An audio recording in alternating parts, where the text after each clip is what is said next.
Prison, a place for criminals and those who watch over them.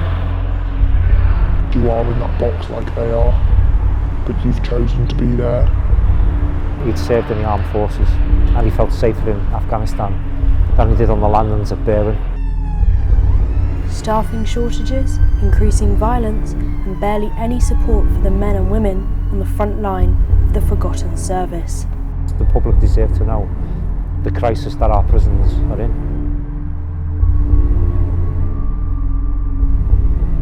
People turn up for work because they're scared of going on half pay or nil pay, or their managers threaten them if they're in probation. If you go sick, you'll get sacked. There's a lot of threats and intimidation to keep people at work. As a trade union official, Mark can talk about his experiences, whilst others will face being disciplined or sacked. For those reasons, all officers shown in this film have had their identities hidden. It's a lot to deal with, and the place itself, the environments, can be very overwhelming, so there's no room to have a bad day. Officers sign the Official Secrets Act, meaning they can't talk about what goes on inside the prison. But when the reality of life on the landing sets in, the job becomes too much for some. It's between 70 and 80% of staff with less than 2 years in the job. So there's more and more staff leaving the job, but over 50% of those who leave the job leave within the first 2 years of service. The official support network for officers is their manager, but that doesn't always seem to work out, with some prisons offering more than others and serious failings across the board. There's a lot of vindictive managers out there who simply just do not care about staff. And that's the problem. The morale is at rock bottom. We feel undervalued. We don't feel supported. In spring 2012, there were only 962 new referrals for officers to get counselling. By spring 2018, this figure had risen by 50%. We need support mechanisms in place for staff. We need that on scene in every prison, not just a 24-hour phone line where you're talking to someone with no mental health training. We want to speak to someone face to face because it is a traumatic and hostile environment. Ian is an ex-prison officer who quit after a decade in the job.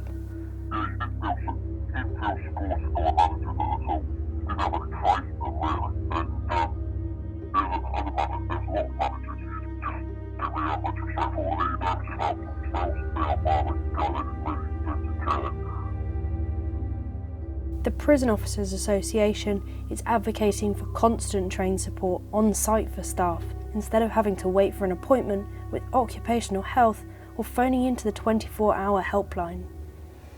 People rather speak to people face to face, not on the end of a phone. They've come to the end of the tether and they need that support because they very rarely ask for that support. Officers fear that prisons in the UK are becoming more violent with every day that passes. You would be more on edge because it's never been like this before. It's like nothing we've seen. In the old days it was just burglars and a bit of petty theft, but it's got a lot more intense. The only protection out on the wing is a metal baton, but on women's and juvenile estates they don't even have those.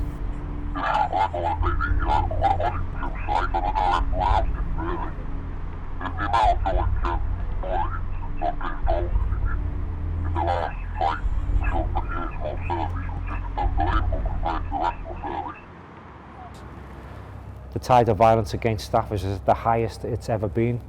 Over 10,000 assaults on prison officers over the last 12 months. That's 28 each and every day.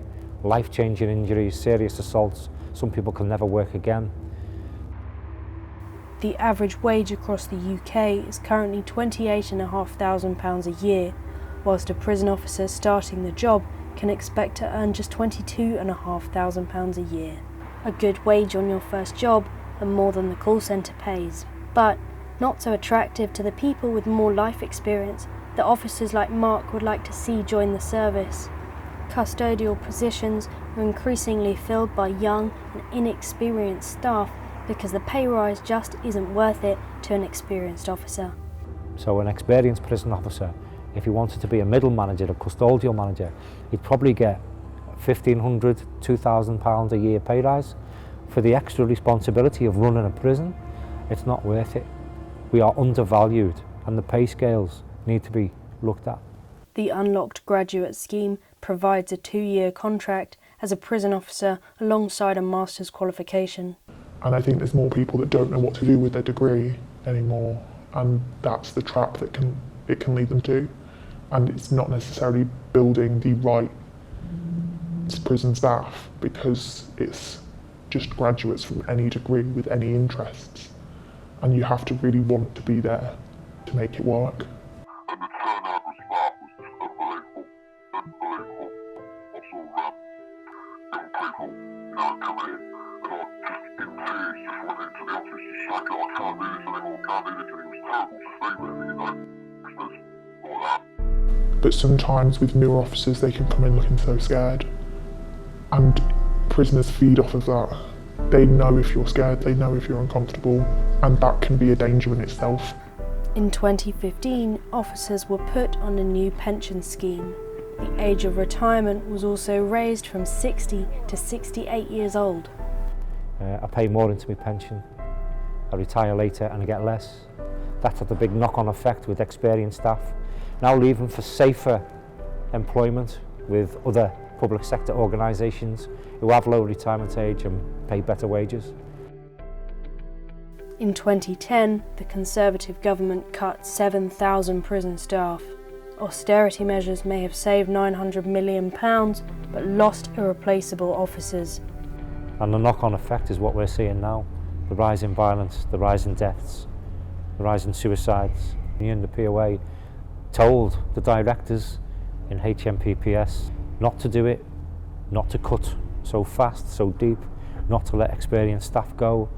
At a similar time, the government introduced the voluntary early departure scheme, which offered experienced officers retirement packages too good to refuse. The direct impact on the running of prisons has been catastrophic. Custodial managers are overstretched, unable to provide support, wings are understaffed with time off being rare. You'll burn out. Mentally you'll burn out, physically you'll burn out. So the only other option, if you can't get leave when you ask for it, is to go sick. And then those who are left behind have to cover your duties when you're sick. So you burn out twice as quick. Private prisons, such as those run by G4S, put pressure on public sector prisons to run at a lower cost.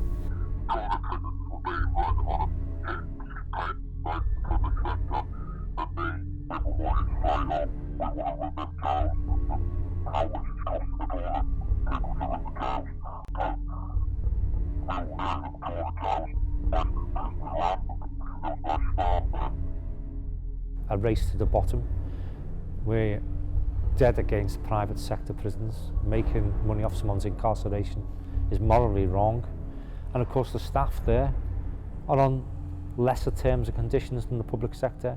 Staffing levels are greatly reduced, and we tried to match that in order to save money. With officers bound by the Official Secrets Act, little information gets out to the public, increasing the culture of intimidation, keeping staff at work and minimising their chance of resolution for the issues they face every day. They're hiding everything that goes on in prisons. That's why they won't allow prison officers to speak out.